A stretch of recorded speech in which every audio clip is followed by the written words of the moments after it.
तो मैं अभी रिसेंटली गया था टनकपुर, जो कि नेपाल बॉर्डर के पास है लेकिन आता उत्तराखंड में। ये फेमस है अपने पूर्णगिरी मंदिर के लिए। मैं मंदिर ही नहीं जा पाया था, मेन जगह वही है घूमने की वहाँ पे, बट जो आसपास की जगह मैं घूमा था वो मैंने इस ब्लॉग में अपलोड कर दिए हैं। ओल्ड दिल्ली यानी कि पुरानी दिल्ली जंक्शन से सुबह सुबह 6:25 पे ट्रेन जाती है। इस ट्रेन के लिए मैं हो गया था लेट, क्योंकि मैं 5 बजे से स्टार्ट कर दी थी रैपिडो बुक करनी।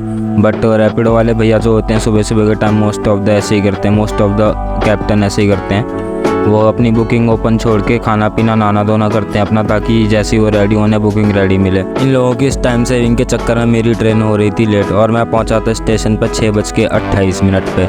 मैं टिकट भी नहीं ले पाया था बिकॉज रिजर्वेशन घर वाले कराने के लिए बोल रहे थे, बट मैंने नहीं कराया था। जनरल में सीट्स खाली होती हैं ऐसा मेरे दोस्तों ने बताया था जिनसे मैं मिलने जा रहा था। इंडियन रेलवे सिस्टम की गनीमत ये रही थी कि जब तक मैं पहुँचा था तब तक ट्रेन अपने स्टार्टिंग पॉइंट से ही लेट थी कुछ मिनट के लिए। मैं जैसे ही पहुँचा था वैसे ही ट्रेन चलनी स्टार्ट हो गई थी। ओल्ड दिल्ली जंक्शन के बाद जैसा कि आप सबको पता ही स्टार्ट हो जाता है लाल किला और यमुना ब्रिज। यमुना ब्रिज मेरे को बहुत पसंद है स्टार्टिंग से। जब से मैं गांव आता जाता था तब से मैं उसको देखता हूँ खिड़की पे लटक के। पहले लाल कलर का हुआ करता था, पता नहीं कि उस पर सिल्वर पेंट कर दिया गया है, बाकी आधा ये अभी भी लाल ही है। मेरे को लाल ही अच्छा लगता है, पता नहीं कि तुम लोगों की क्या प्रेफरेंस है, तुम लोग कमेंट बॉक्स में बता सकते हो। तो अभी तक हो रहा था मैं बहुत ज़्यादा एक्साइटेड अपनी दोस्तों से मिलने के लिए। मैं सोच रहा था कि उनको सरप्राइज़ दूंगा पहुंच के, लेकिन मेरे को पता था कि उनके घर पर रेस्ट्रिक्शंस होती हैं मिलने की, इसलिए मैंने उनको फ़ोन करके मेरे को पहले ही बताना पड़ा था कि मैं आ रहा हूँ। और इसके बाद मेरी एक दोस्त ने बताया था मेरे को कि वो बरेली गई हुई है, दूसरी दोस्त ने बताया था कि वो घर पर है लेकिन मिल नहीं सकती है। इसके बाद मेरी सारी एक्साइटमेंट हो गई थी ख़त्म। लेकिन ट्रेन में बंदा बोर कैसे हो सकता है यार। मैं बाहर बैठ के रिकॉर्डिंग कर रहा था, खिड़की वाली सीट ली थी मैंने, वो भी इमरजेंसी विंडो, ताकि फ़ोन बाहर निकाल के आराम से रिकॉर्ड कर सकूँ। थोड़े टाइम पे मैं गेट पे जाके भी रिकॉर्ड कर रहा था। यहाँ गाज़ियाबाद से आगे कुछ स्कूल के बच्चे होते हैं जिनका रोज़ का आना जाना होता है, वो मेरे सामने लटक गए थे, जिसकी टाई भी शायद इस वीडियो में दिख रही थी। बच्चों की बातें सुनते हुए मैं अपने स्कूल डेज़ को याद करते हुए ट्रेन में मज़े लेते हुए आराम से जा रहा था। बहुत सारी ट्रेन्स की आसपास से क्रॉसिंग हो रही थी, इसलिए ट्रेन स्लो भी चल रही थी थोड़ा, बट ऑन एन एवरेज 104 की स्पीड पकड़ लेती है आगे जाके ट्रेन। और इस ट्रेन की सबसे बड़ी दिक्कत है 12036 ट्रेन का नाम है पूर्णगिरी जनशताब्दी एक्सप्रेस। इसकी सबसे बड़ी दिक्कत यह है कि या तो ये जनशताब्दी या शताब्दी एक्सप्रेस की कैटेगरी में, लेकिन ये ट्रेन आधा यूपी क्रॉस करने के बाद हर छोटे मोटे इंटरमीडिएट स्टेशंस पे भी रुकती हुई चलती है, जो कि मेरे को बहुत ख़राब लग रहा था। पहले मेरे को लग रहा था ये दिल्ली वाला कोहरा है, बट आगे जाके पता चला था कि यहाँ पे किसी ने आग लगा रखी थी। पता नहीं लोग क्यों धुंध या फॉग में इतना अपना कंट्रीब्यूशन देते हैं। गेट पे खड़े बच्चों की बकबक ख़त्म नहीं हो रही थी, और मैं वेट कर रहा था कि कब गाज़ियाबाद आए, कब ये लोग उतरे और कब मैं फ्री होकर अपना गेट पे खड़ा होकर रिकॉर्डिंग स्टार्ट कर सकूँ अपनी। ट्रेन बहुत ज़्यादा रेंग के चल रही थी और मैं वेट कर करके थक गया था अगले 2-3 स्टेशन तक की कभी अच्छे से चलना स्टार्ट होगी। बीच बीच में मेरी दोस्त मेरे से अपडेट भी ले रही थी कि मैं कहाँ पे पहुँचा हूँ कहाँ नहीं, और मैं भी उनसे अपडेट ले रहा था कि वो अब मिलने आ पाएंगी या नहीं, या फिर अब उनके घर में कोई बहाना बनाने को मिला या नहीं। इसके बाद मैंने रिकॉर्डिंग सीधा तब स्टार्ट करी थी जब ट्रेन अपनी पूरी स्पीड पकड़ चुकी थी। मैंने इसमें एक स्टेटस भी बनाया था जिसमें 104 के अराउंड ट्रेन चल रही थी, और मैंने उसके बाहर का सीन रिकॉर्ड किया था।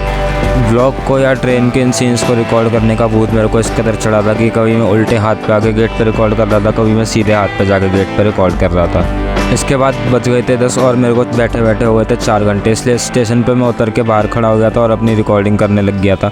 फिर थोड़ी देर मैंने बजाए थे ट्रेन में गाने। मेरे को पता नहीं क्यों बिहारी बनने में बहुत ज़्यादा मज़ा आ रहा था। वैसे बिहारी वर्ड से ऑफेंड मत होना, मैं सिर्फ इसको एज अ जोक यूज़ कर रहा हूँ। सांप की तरह मुड़ती हुई ट्रेन मेरे को बहुत ज़्यादा पसंद है, और 1-2 स्टेशन से ऐसे भी आ रहे थे जहाँ पे ट्रेन रुकना पसंद नहीं कर रही थी, वरना वेस्ट यूपी से पहले, बॉर्डर से पहले और बॉर्डर के बाद यानी कि उत्तराखंड में ये हर इंटरमीडिएट स्टेशन पर रुकती हुई चलती है। इसके बाद आ गया था गंगा ब्रिज। ये बहुत ज़्यादा अच्छा लग रहा था। मेरे को नहीं पता था कि गंगा नदी इस रास्ते पे भी बीच में कभी पड़ती होगी, बट यहाँ पे गंगा ब्रिज या गंगा पुल लिखा है तो ये वही हुआ। रास्ते में बीच में करेंगी या नहीं करेंगी जैसे अजीब नाम वाले स्टेशंस भी आ रहे थे। इसके बाद एक और ब्रिज आता है, बट इस ब्रिज पे कोई भी लोहे नहीं थे, इसलिए मैंने लोहा टाइप का या ऐसी चीज़ नहीं थी जो मेरी टाँगों में अड़ सके, इसलिए मैंने इसको रिकॉर्ड करने का ट्राई किया था, बट ये उतना सिनेमैटिक नहीं लग रहा था जितना कि मैंने सोचा था कि फ़ोन में आएगा। इसके बाद मैंने फ़ोटो भी क्लिक करी थी इसकी। उसके बाद मैं वापस से चढ़ गया था क्योंकि मेरे को लग रहा था बहुत ज़्यादा डर की गलती से ही मैं नीचे गिरा तो टनकपुर की जगह ऊपर पहुँच जाऊँगा।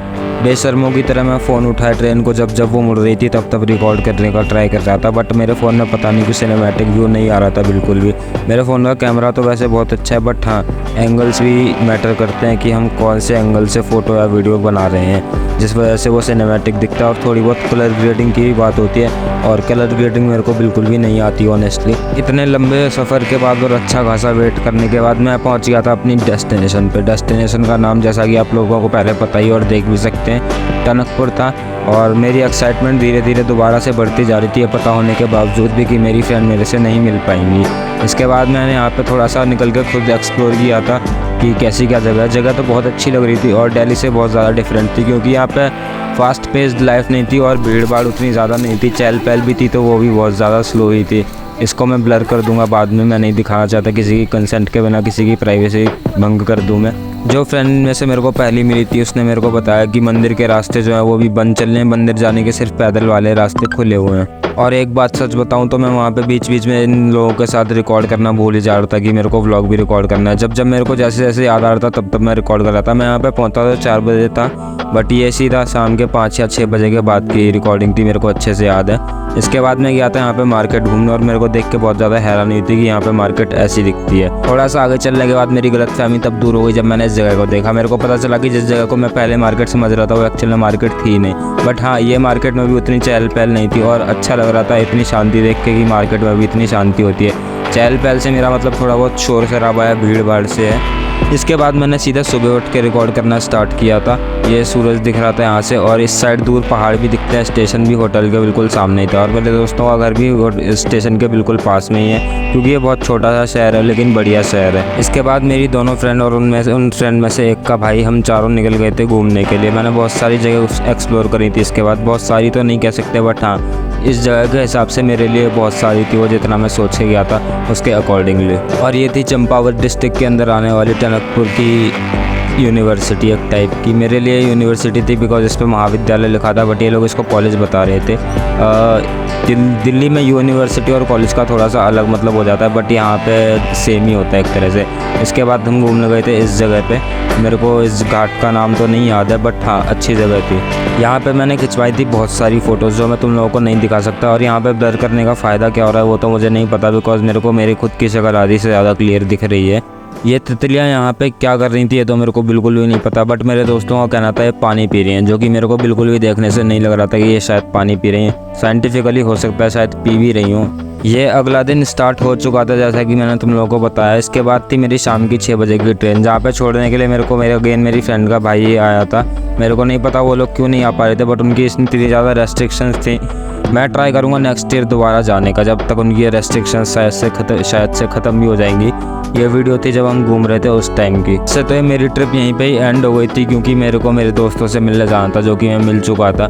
इसके बाद मैंने आते टाइम का थोड़ा बहुत कुछ रिकॉर्ड किया था। मेरा ओवरऑल एक्सपीरियंस टनकपुर का बहुत अच्छा रहा था। इसके बाद मैंने टनकपुर को बाय बाय बोला और अपनी इस दूसरी ट्रेन में बैठ गया था मैं। ये पूर्णगिरी जनशताब्दी नहीं थी, ये थी दौरई एक्सप्रेस। एंड ये बहुत सारे स्टेशंस को बीच में से ब्रूचल स्किप करते हुए गई थी। ब्रूचल स्किप इंडियन रेलवेज़ की एक टर्म होती है, इसका मतलब होता है कि हाई स्पीड पे ट्रेन स्टेशन को क्रॉस कर रहा है। मैंने चांद को रिकॉर्ड करने का ट्राई किया था और बहुत सारे ब्रूचल स्किप्स भी रिकॉर्ड करने के ट्राई किए थे, बट रात के अंधेरे में मेरा फ़ोन रिकॉर्ड नहीं कर पा रहा था। इसका वीडियो मोड थोड़ा सा डिफरेंट है फ़ोटो मोड से। फ़ोटो लेने में तो रात में एक्सपर्ट है, बट हाँ वीडियो बनाने में दिक्कत हो जाती है। मेरे को वीडियो बनाता हुआ देख सामने वाले अंकल अपना हाथ पता नहीं यूज फ्लैक्स कर देते। इसमें ऐसा दिखाने वाला क्या था वो तो मुझे नहीं पता, बट हाँ शायद विज खलीफा वाले टैटू अंकल अपने हाथ पे इमेजिन कर रहे होंगे। इसके बाद सुबह 5 बजे डायरेक्ट एंट्री हुई थी मेरी दिल्ली में। वापस आ गया था हमारा लोहा पुल। और अगर तुम लोगों ने व्लॉग को यहाँ तक देखा तो बहुत बहुत थैंक यू। और अगर तुम्हें फ्यूचर में ऐसे व्लॉग्स चाहिए तो तुम मेरे चैनल को सब्सक्राइब कर सकते हो। मैं ITI के व्लॉग्स भी डालता हूँ, मैं गेमिंग वीडियोज़ भी डालता हूँ। अगर आप लोगों ने यहाँ तक देखा तो उसके लिए बहुत बहुत ज़्यादा थैंक यू।